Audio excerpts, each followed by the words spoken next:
Бүген республиканың дәүләт һәм муниципаль хезмәтләре күрсәтү порталында 240 хезмәт һәм сервис бар.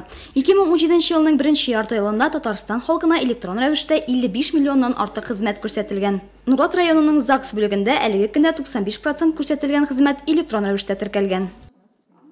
Более 97% Безгә 97%-тан артык ияләнешүчеләрне теркәүгә кагылышлы гаризалар электрон рәвештә килә. Гражданнарга уңай булсын өчен махсус башкарма комитет бинасына терминал урнаштырдык.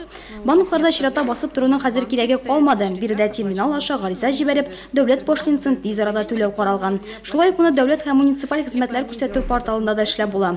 Анда дәүләт пошлинасын түләгәндә 30% ташлама да каралган. 30% скидку. Электрон хезмәт күрсәтү аннан файдалануны шактый арттыра, дәүләт һәм гражданнарның вакыт һәм финанс чыгымнарын киметә дип ассызыклады Татарстан Республикасы премьер-министры Алексей Песошин.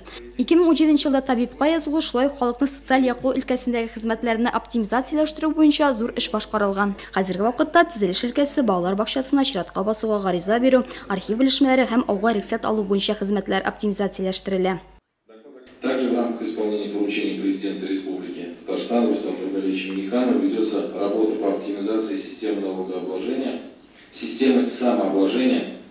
На портале услуг будет реализован соответствующий электронный сервис, когда жители сразу после принятия соответствующего решения на сходах граждан могут осуществить взнос в рамках самообложения.